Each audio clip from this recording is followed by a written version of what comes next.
He said, "I'm filing for divorce." And everything, I mean everything, stopped. The air, the cameras, the people. Elizabeth's face didn't even twitch at first, like her brain needed a few extra seconds to believe what her ears had heard. The fake set smiles froze into real confusion. The audience forgot to breathe.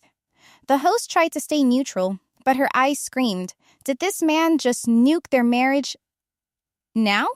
On camera? In front of millions? Andrei didn't shout. He didn't cry. He didn't even raise his voice. He dropped the line like it was part of a script. Flat.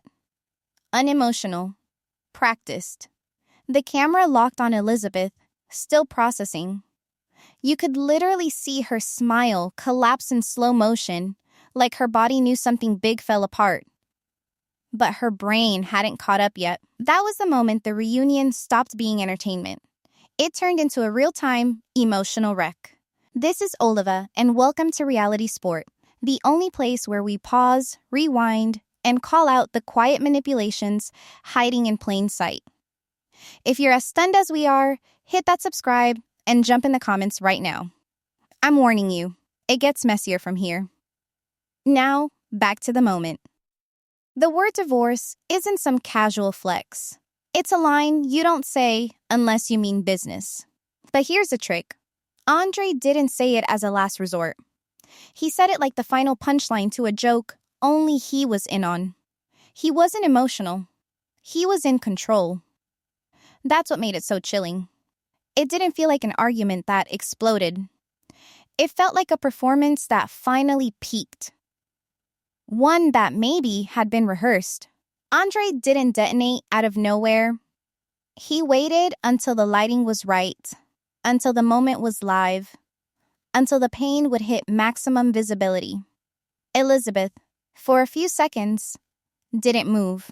Just this weird twitch in her hands, like her nervous system was literally buffering in real time. She whispered, "What?" Not with rage, not with despair, with straight disbelief. Like something sacred had just been violated on camera.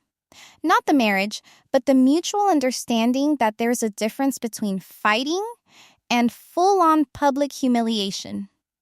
And why did Andrei look so calm? Why did it feel like he'd been waiting for this finale? Because if you've been watching closely this season, he'd been dropping breadcrumbs for weeks. Frustration with her family, feeling like the outsider. The resentment had been simmering, but instead of talking it out privately, he decided to blow everything up where TLC could catch every frame.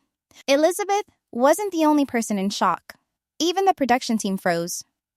Not because a breakup was shocking on reality TV, but because this wasn't just a breakup. This was a statement. Elizabeth knew they had problems, but she had no reason to think this was coming, much less on live filming. So, the real question becomes, was this cruelty? Or strategy? Did he drop the bomb to escape the villain label? Or to own it completely? Elizabeth didn't cry. Not yet. She just sat there, unraveling in silence while Andrei leaned back with the same calm, as if he'd just finished paying a bill. His entire vibe screamed, "Job done." The silence in the room was terrifying. Not dramatic, not theatrical, just raw. Producers didn't blink. The host stopped fiddling with her cards. Even the audience, usually half hyped and half asleep, were wide-eyed and frozen. Every second of stillness after his announcement felt like a slap. The walls hadn't absorbed that kind of tension before. Andrei sat there untouched, emotionally sealed behind a blank stare. That silence gave him power. And the longer Elizabeth didn't respond, the more that power stretched in his direction. Online, viewers were already clipping, screen recording, captioning. Twitter flared before TLC even cut to commercial. Like someone had fired a starter pistol for relationship collapse content, and the internet knew exactly how to monetize it. Some called it shocking. Others called it overdue. A few called it staged. The only thing no one called it was kind. Then, Andrei finally spoke again. Not with comfort. Not even with clarity. He said he was tired of being disrespected and he was done pretending. Plain words. heavy subtext. He wasn't asking for space. He was reclaiming dominance. And the way he framed it as taking his dignity back didn't land the way he thought. Because when you're dumping your wife in front of a multicam setup, dignity's not the word most people reach for. Control? Yes.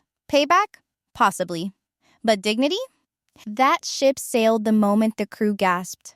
Elizabeth blinked and blinked again.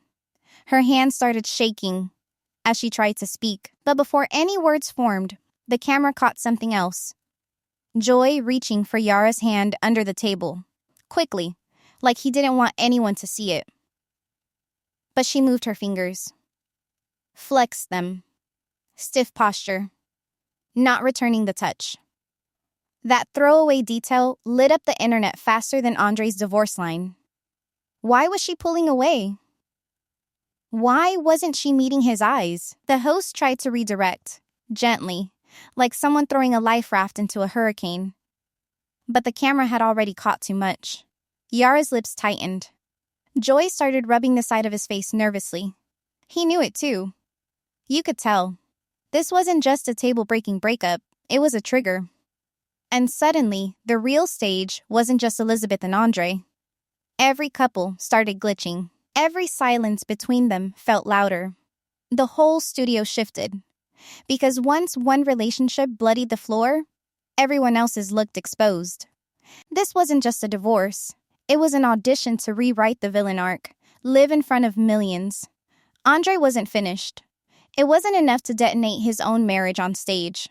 With Elizabeth still holding back tears, he turned his attention sideways and lobbed another grenade. Calmly, coolly, he said Joy had admitted, off camera, that he wanted to divorce Yara too. The second those words hit the air, the room cracked all over again. Every head snapped to the left. Yara's throat caught. You could hear it. The tension turned solid. Joy started shaking his head before anyone even asked. Deny first. Clarify later. But his voice broke on the second sentence. That's not true. Too fast. Too loud. And Yara still hadn't moved.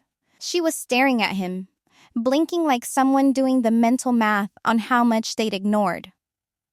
The producers didn't know whether to cut to commercial or zoom in. The host froze mid-question. And then it happened. One mic, somewhere near her, picked up Yara's voice at a whisper level. You said it. 3 words.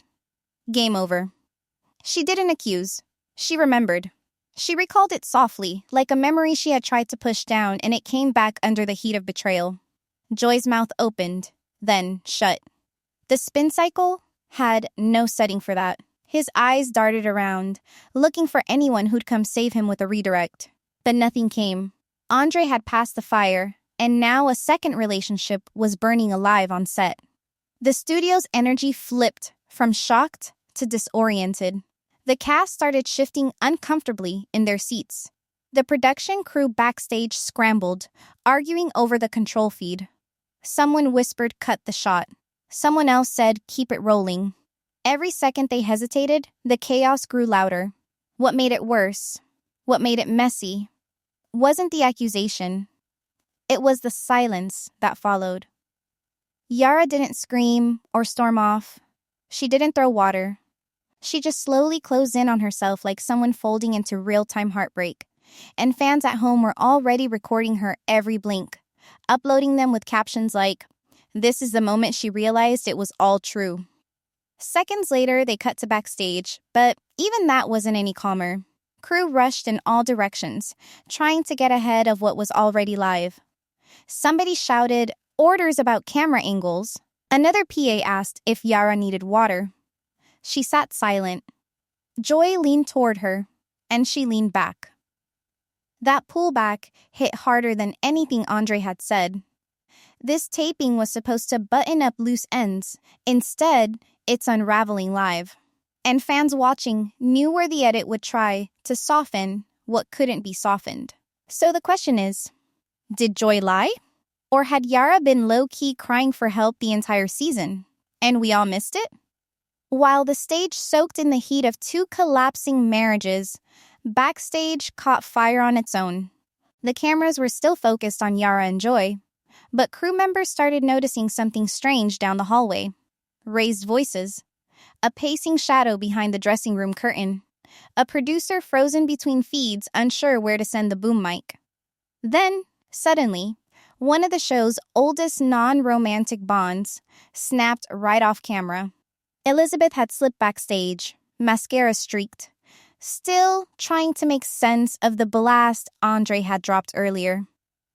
But before she could catch her breath, Lauren walked in, and it was clear from the first moment this wasn't going to be a hug-it-out check-in. No sympathy in her eyes, no soft words, just a direct hit, so it's true. You let me look like a fool out there. Elizabeth blinked again like someone asked a question in a language she hadn't spoken in years. What are you talking about? Her voice was thin. She wasn't acting anymore. She was shattered. Lauren crossed her arms, leaned against the wall like the only stable thing in the room was her suspicion. Andrei says I've been leaking stories. You didn't correct him. Not a question. A statement. That's the thing about betrayal between friends. It doesn't require proof. Just doubt, voiced out loud. Elizabeth sat down slowly, like her legs couldn't hold weight anymore. I didn't say that, she whispered. He says nothing without your permission, Lauren snapped. There was the cut. The one you deliver when you don't care if you break skin, because you already believe the person across from you stabbed first. And it landed exactly where Lauren meant it to. Elizabeth's body jolted forward like she wanted to stand, to argue, to defend herself. But she didn't. Instead, she whispered again. You think I'd planned this? Lauren's voice got sharper. I think you got comfortable letting me take the fall as long as it kept focus off your mess. That's when everything turned. Elizabeth's pain twisted into quiet rage. You think I can control being humiliated by my husband? On camera? Like that? She said. You think I want this?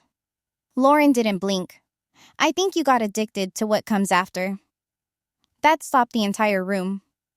Even the crew pretending to organize makeup kits didn't move. You could slice the air with a mascara wand, and it would shatter. Elizabeth's hands tightened into fists by her knees. You don't know what it's like to be humiliated by someone who swore they loved you. And you don't know what it's like to be lied about by someone I defended in every damn interview. What made it unbearable to watch wasn't the volume. The confrontation didn't explode. It sank. Two friends who used to call each other sisters now stood 5 feet apart, but emotionally worlds away. And worse, they were both right. That's what hurt the most. There was no villain in this scene, just two people drowning and blaming the other for not learning how to swim. Elizabeth tried to break the tension by softening her tone. You could have called me. Instead, you believed a rumor. Because every time I do call you, Lauren's voice cracked on the word before she caught it. It ends up in a confessional. It ends up on camera. She didn't shout it. She delivered it.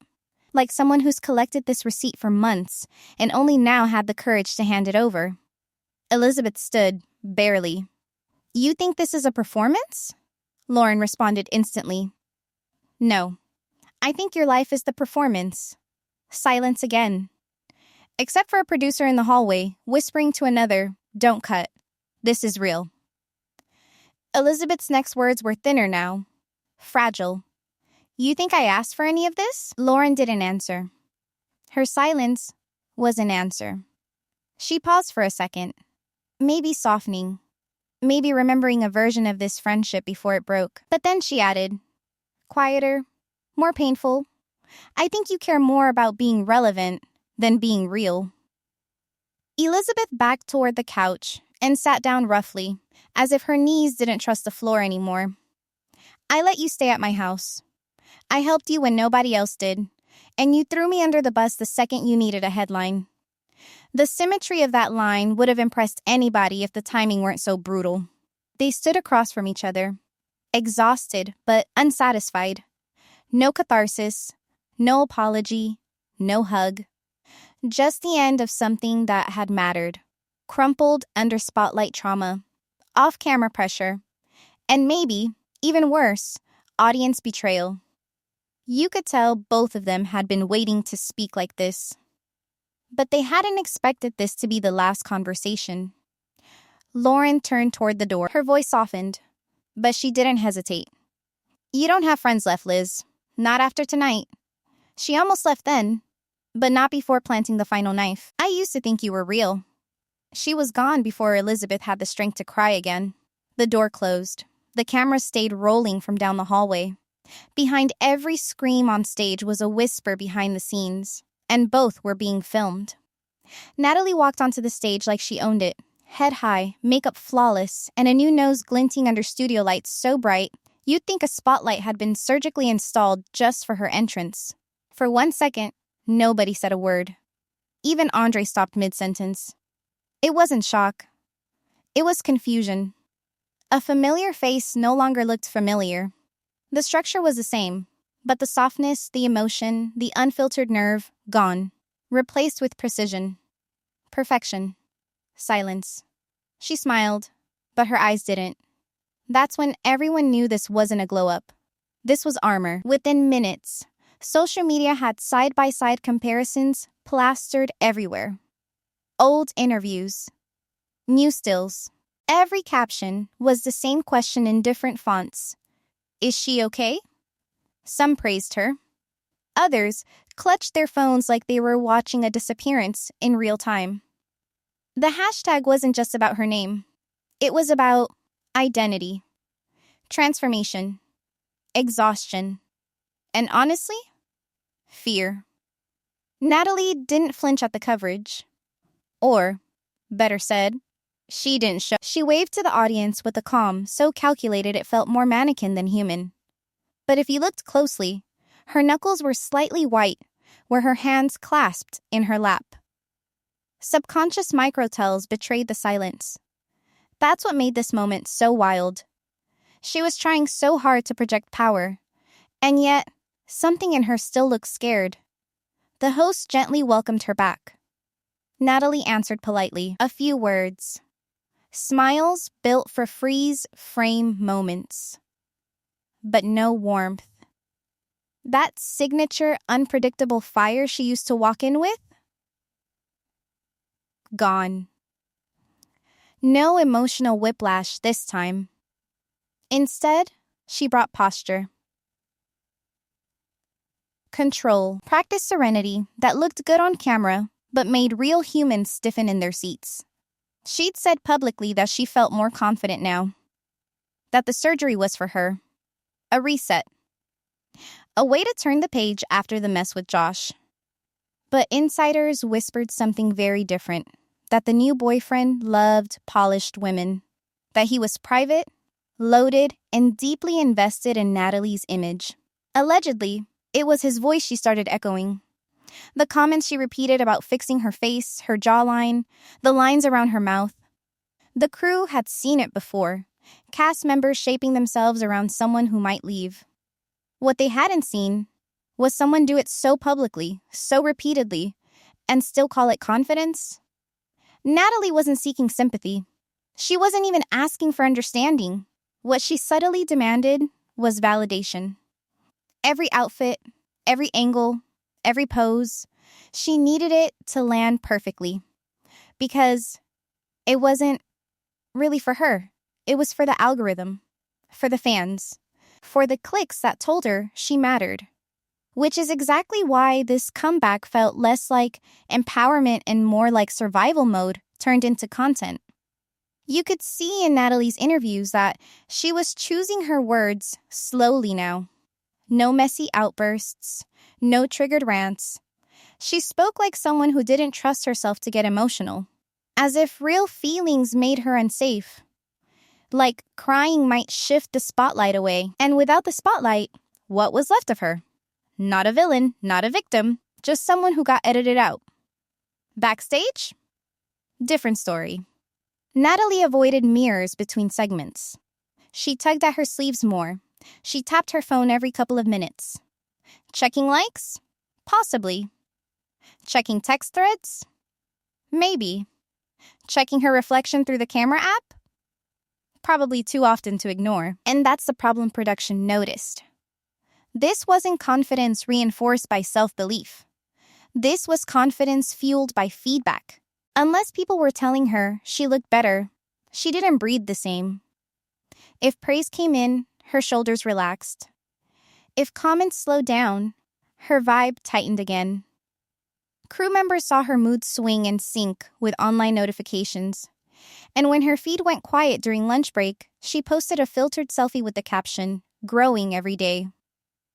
One of the makeup girls rolled her eyes and whispered, "Growing where? Into what?" That's not shade. That's worry. Natalie had always been a lightning rod of reaction, but today, she just looked tired. Tired of proving she wasn't who Josh left. Tired of proving she deserved screen time. Tired of fighting for the version of herself everyone had an opinion about. And instead of retreating to heal, she doubled down on visibility. Surgery. Styling. Smiling with tension in her jaw. The irony? The more polished she becomes, the more fans see her pain. There's no heart in robot confidence. No soul in social strategy. Even applause doesn't hit the same when it's chasing your old wounds. She said this was about growth. But sometimes, performance doesn't leave space for healing. Sometimes it buries it under captions and lighting setups. So the question remains, was Natalie chasing recovery? Or chasing relevance in a world where pain is only respected if it trends? Andrei adjusted his seat like he was settling in for a storytelling session, not the aftermath of a public emotional crime scene. The host asked him if he really thought this was the right moment to file for divorce on camera. Without blinking, without softening, he said, "Nobody listens off camera." That one line rewrote everything that had happened, because now, it wasn't about love, or even conflict. It was about control, setting the narrative, seizing the room. This wasn't a confession, it was a campaign speech. He started listing reasons why he'd had enough. Calmly, methodically, as if he were reading out loud from a list he'd written weeks ago. Her family humiliated him, her loyalty fizzled, the disrespect piled up. Line after line. No anger, no flinching. Just this slow, surgical breakdown of what he'd endured. The scary part wasn't what he said, it was how quietly he said it. There was no desperation, no sadness, just the cold certainty of someone who knew this would land harder than any fight they'd ever had on screen. The host tried to challenge him, gently, asked if maybe Elizabeth had been caught off guard. Rather than acknowledge that, Andrei shrugged. She doesn't listen anymore. That line, it echoed. Not across the studio, but across platforms. Fans immediately split down the middle. Half called him honest, finally standing up for himself after years of being painted the brute. The other half called it psychological warfare disguised as clarity. Andrei didn't cry, and somehow that made it worse. Because in a room full of people breaking down, his emotional stillness didn't calm the space, it made it colder. On the other end of the couch, Joy was still reeling from Yara's whispered accusation. His denial had turned to deflection, and now he was rattling off explanations that didn't match his tone. We were just talking. Everyone vents. Things get twisted. Each sentence got shakier. His eyes kept flicking nervously, trying to gauge if Yara would defend him. She wouldn't. She looked down at the floor like it had more answers than he ever gave her. Her lips were tight, and the tears were threatening again. But what hit hardest was her silence. Silence can protect people, but this? This silence was like a wall being built in real time. She nodded as he talked, but didn't look at him once.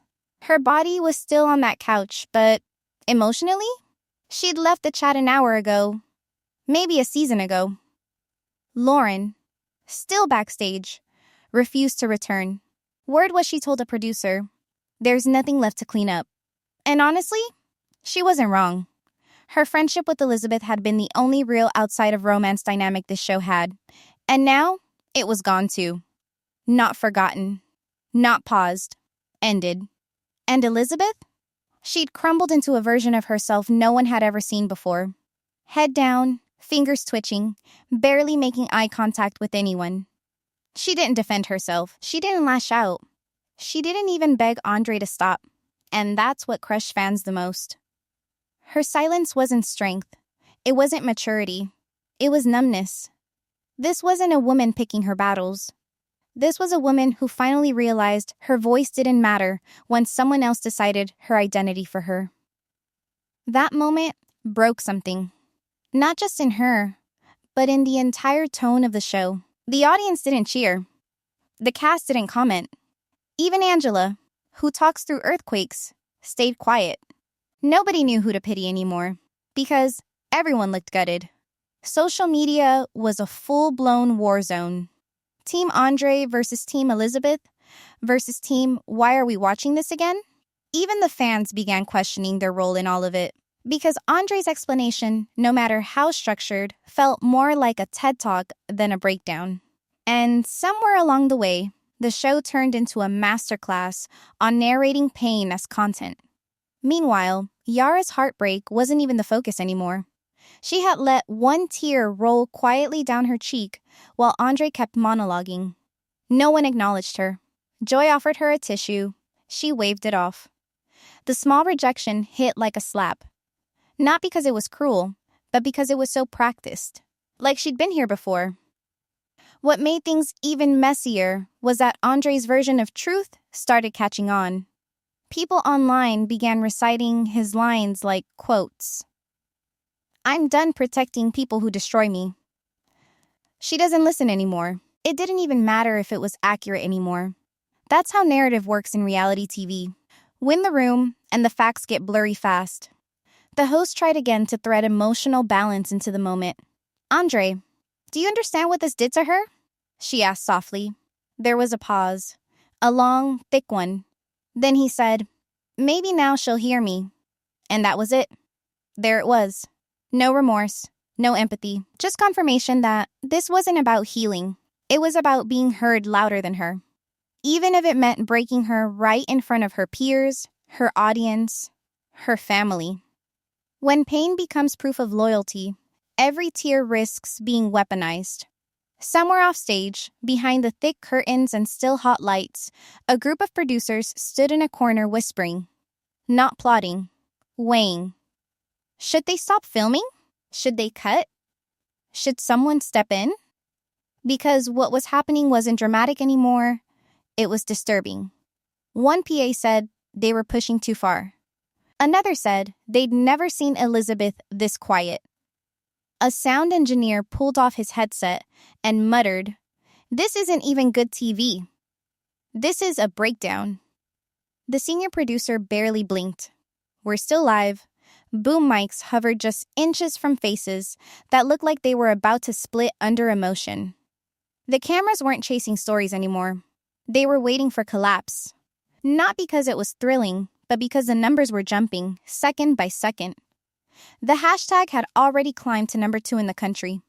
Twitter was on fire. TikTok was screen recording clips seconds after they aired. Emotional wreckage had officially become premium content. Elizabeth sat slumped, barely moving. Andrei had gone quiet, his point made. Yara's eyes had glossed over completely. Joy looked like he wanted to shrink under the coffee table. Somewhere, the host mouthed a question to the crew. Do we keep going? The answer came fast. Yes. That was the moment the energy changed again. Not because someone screamed. Because everybody realized no one was going to save them. The show wasn't engineered for comfort. It was built to escalate, and now it was chewing through them faster than they could process what was happening. The makeup artist backstage, still holding a damp sponge, asked if they should touch up Elizabeth. No one replied. What do you even fix after a moment like that? Blot her tears? Or reshoot her silence? Even fans watching started firing off messages in the comment sections. Stop filming. Give her a break. This is too far. But in the same breath, those same viewers were uploading clips, sharing reactions, pausing to zoom in on the moment Yara pulled away, or the instant Natalie looked down and touched her nose like she didn't recognize it. And that's the weird sickness of it all. Pain sells. Vulnerability translates to numbers. The rawer someone breaks on stage, the higher the clip retention climbs. These weren't episodes anymore. They were sacrifices. The system had been absorbing drama like oxygen for years. But now, it didn't even pretend to breathe. It stared them down, exhausted them, then kept running. The cast had reached emotional bankruptcy, and the crew just kept rolling. And who exactly won? The cast left wounded. The friendships didn't survive. The fan base split again. But the network? They won. Ratings skyrocketed. Engagement doubled. Every confession turned into measurable data. Every sob had a timestamp. The studio lights captured breakdowns instead of breakthroughs, but as long as the reels stayed full, no one asked for better outcomes. One assistant ad later admitted, "We knew it was going off the rails." But everyone was addicted to seeing it, to capturing it, to being the one who didn't look away. Because if someone doesn't cry, it gets called fake. And if they cry too hard, it gets clipped for TikTok and looped with sad music. There's no win here, only exposure. What do you do when the only way to survive the show is to break just enough to be interesting? The reunion episode aired in full. The chaos, the betrayals, the frozen stares, none of it was cut. TLC didn't edit the pain out. They leaned in. Viewers were glued to their screens, reacting in real time, rewatching every abnormal pause, every mic'd whisper, every glance that said more than any fight ever could. But once the live lights dimmed and the cameras finally stopped rolling, it wasn't over. It never is. In the quiet that followed, Yara did what Andrei wouldn't. She stepped away from the noise without a single word. No interviews. No rebuttals, just one photo. A close-up of her holding her daughter's hand in soft light. No makeup, no filters, no captions, except a single heart emoji. It said more than any statement could. It bent every heart that saw it. Her comment section flooded immediately. "We see you. You deserve peace. This is what real strength looks like." And maybe it was. For the first time in hours, the drama hit differently. Tenderness replaced speculation. That one image screamed louder than any meltdown on stage ever could, and it wasn't even about her marriage anymore. It was about finding something worth protecting before the cameras take even that from you.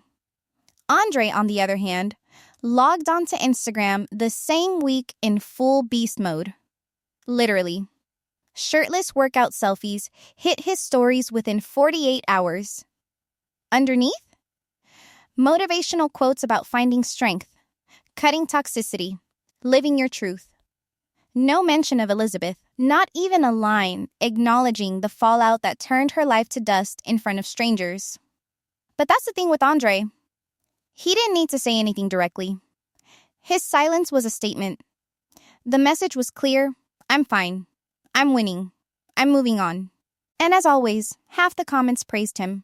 King behavior. He spoke his truth. The others? Not so forgiving. You embarrassed her on purpose. You don't look strong. You look soulless. But either way, he was trending. Again. Natalie took a different route entirely. She moved forward, but not inward. Within a month, a new interview dropped. Then another. Then another procedure. A minor tweak, she said. A little touch-up. More confidence building. Fans started tracking how many touches she had in a single season. But there's no surgery for peace of mind. All the exterior changes in the world couldn't mask the fatigue in her eyes when the ring light faded, and she was left alone with her reflection. And when she stared at herself, was she proud? Or just checking if the new version stayed put? Still, she smiled for the camera. Because as long as people keep looking, it doesn't feel like you've disappeared completely. Lauren, months later, popped up on an unexpected live. No glam, no filter, no dramatic lighting. She looked tired. Not the kind of tired that sleep cures. The kind you feel when your name's been dragged in a show you can't shut off. She said only one thing that stuck. I forgot how to be a person when everyone was watching. Her voice cracked. Not for attention, just because it hurt. And then it got quiet. No one checks for the former stars when their stories stop being loud. Viewers move on. The network spins another edit. A new trailer drops. A new couple claims center stage. And everyone else? They're left holding pieces of their real lives, now shattered, judged, clipped, and memed. The damage isn't dramatic enough to trend, but it lasts longer than any hashtag. What the show left behind isn't entertainment. It's erosion. Slow, brutal, unforgiving. The people who walked onto that stage weren't the same ones who walked off. But they still couldn't look away either. Fame doesn't end when the camera's cut. The spotlight echoes in your routines. It lingers in your inbox. It lives in places that love or therapy can't always reach. And the audience? We're part of it. Every clip we share, every comment we post, every sarcastic meme we create adds fuel to the fire we later say burned too bright. We say we want raw. We say we want honesty. But what we really lean in for is collapse, because only collapse is convincing enough to feel like truth. Elizabeth disappeared from social media entirely. Not a quote, not a post, not a single follow-up photo. For once, her absence wasn't dramatic. It was sacred. Maybe she's healing. Maybe she's hiding. Either way, she's finally making a decision without a camera trained on her mouth, hands, or heartbreak. And that's something none of them had the power to do before. The reunion gave us tears, confessions, destruction, and silence. It gave the network everything it needed. And it gave the cast a lesson they can't unlearn. Some truths aren't meant to be aired. Some healing doesn't survive on a timeline. And some performances start with real pain. But by the time they're packaged and posted, there's nothing real left but the wreckage. And somewhere off camera, another couple's waiting their turn. Because exposure is addictive. And someone always breaks next.